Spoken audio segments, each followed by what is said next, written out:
जय श्री राम। नमस्कार साथियों, आप सब लोग सकुशल होंगे, यही ईश्वर से विनती है। आपका अपने YouTube चैनल साधक सुदामा जी पर हार्दिक हार्दिक स्वागत है। आप लोगों के लिए आज मैं एक छोटी सी प्रेत साधना लेकर के आया हूँ। आप लोग ध्यान से सुनिए। छोटा सा विधान है, बढ़िया विधान है, आराम से हर कोई कर सकता है। लेकिन हर कोई का मतलब ये नहीं है कमजोर दिल वाले भी कर लें। कमजोर दिल वाले तो इस ओर झांके ही नहीं। कृपया ध्यान से सुनिएगा। जिनका दिल मजबूत है, हृदय मजबूत है, ठोस है, अपने आप को ताकतवर समझते हैं कि मैं किसी से नहीं डरता, ऐसे लोग ही इधर कदम रखें तो अच्छा है। दूसरे लोगों के लिए ये साधनाएं नहीं है।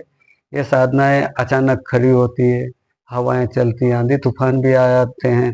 ये साधना है अलौकिक शक्तियों की साधनाएं है, जिन जो दिखाई नहीं देते लेकिन पावर बहुत रखते हैं, शक्ति बहुत रखते हैं। डर चमक की संभावनाएं ज्यादा रहती है। अचानक डर गए, हार्ट अटैक हो गया, हार्ट फेल हो गया, घबरा गए, दिमाग खराब हो गया, कपड़े फाड़ते फिरेंगे।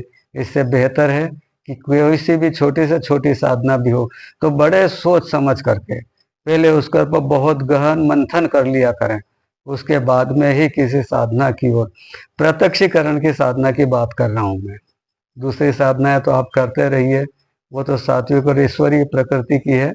लेकिन ऐसी साधनाएं जो प्रत्यक्षीकरण की साधना है, कृपया इसमें कदम रखने से पहले बहुत सोच समझ कर लेना चाहिए।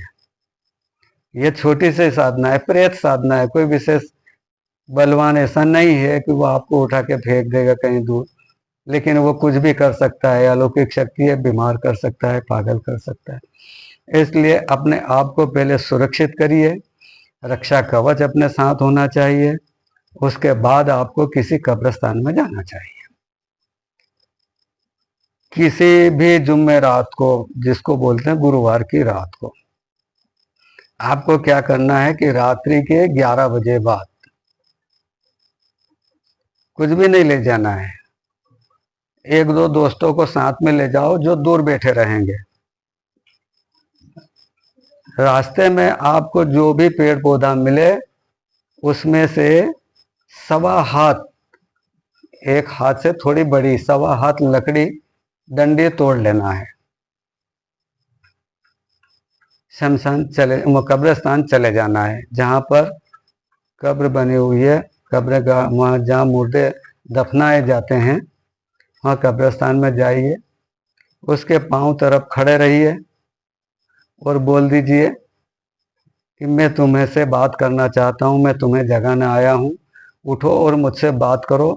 मुझे आपकी आवश्यकता है, मुझे एक काम पड़ गया है, अतः कृपया उठ करके मेरा मार्गदर्शन करिए और मेरा काम पूरा कीजिए। आपको विनती करना है, आदेश नहीं दे सकते हम। विनती करिए कि कृपया उठिए और मुझे मार्गदर्शन दीजिए। उसके बाद उस लकड़ी को, जो लकड़ी तोड़ कर लाए हैं, अपने बाएं हाथ तरफ से घूमते हुए उसके पांव के यहाँ से वो उस लकड़ी से उस जमीन को ठोकते बजाते हुए, ठक ठक ठक ठक बजाते हुए, मतलब जमीन के उस कब्र के पास में अपने सीधे हाथ तरफ से सिर तरफ जाइए, ठोकते ठोकते उसके पांव तरफ आ जाइए। आपको इतनी देर में एहसास होगा कहीं से हवा का झोंका आएगा। नहीं आता है, फिर दोबारा उस लकड़ी से फिर अपने दाहिने हाथ तरफ, जैसे हम परिक्रमा करते हैं तो हम दाहिने हाथ तरफ ईश्वर की मूर्ति रखते हैं, मंदिर में जाते हैं, हमें उल्टे हाथ तरफ उस कब्र को रखना है। और उसको ऊंधा अगर सुलाते हैं तो उसका दाहिना हाथ इधर आएगा, सीधा सिलाते हैं तो बायां हाथ आएगा। फिर लेकिन अपने दाहिने हाथ तरफ से आपको चक्कर लगाना है।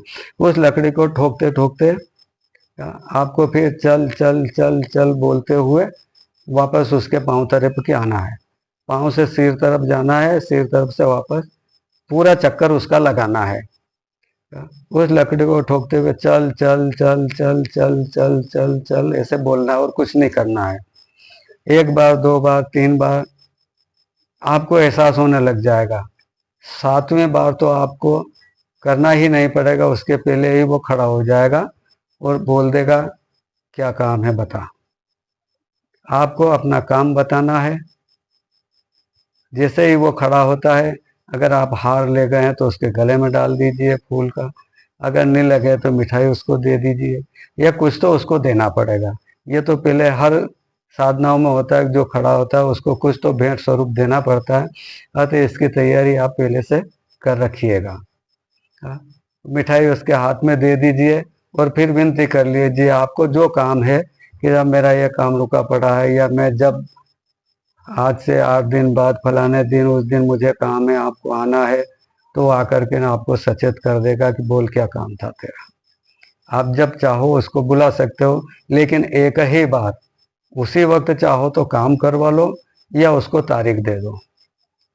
उस तारीख में या उसी वक्त आपको जो भी काम है, छोटा बड़ा जैसा भी काम है, वो काम करने में समर्थ है।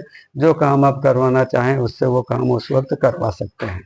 अगर उस वक्त नहीं करवाते हैं तो उससे वचन ले लीजिए कि आप अपना नाम बता दीजिए, मुझे आवश्यकता पड़ेगी, उस वक्त में 3 बार आपका नाम लेके बुलाऊं, आप आ जाना, मेरा काम कर देना। उसको मिठाई दे के उनको नमस्कार कर लेना कि आप विश्राम करिए, वो स्वतः गिर पड़ेगा और अदृश्य हो जाएगा। जय श्री राम।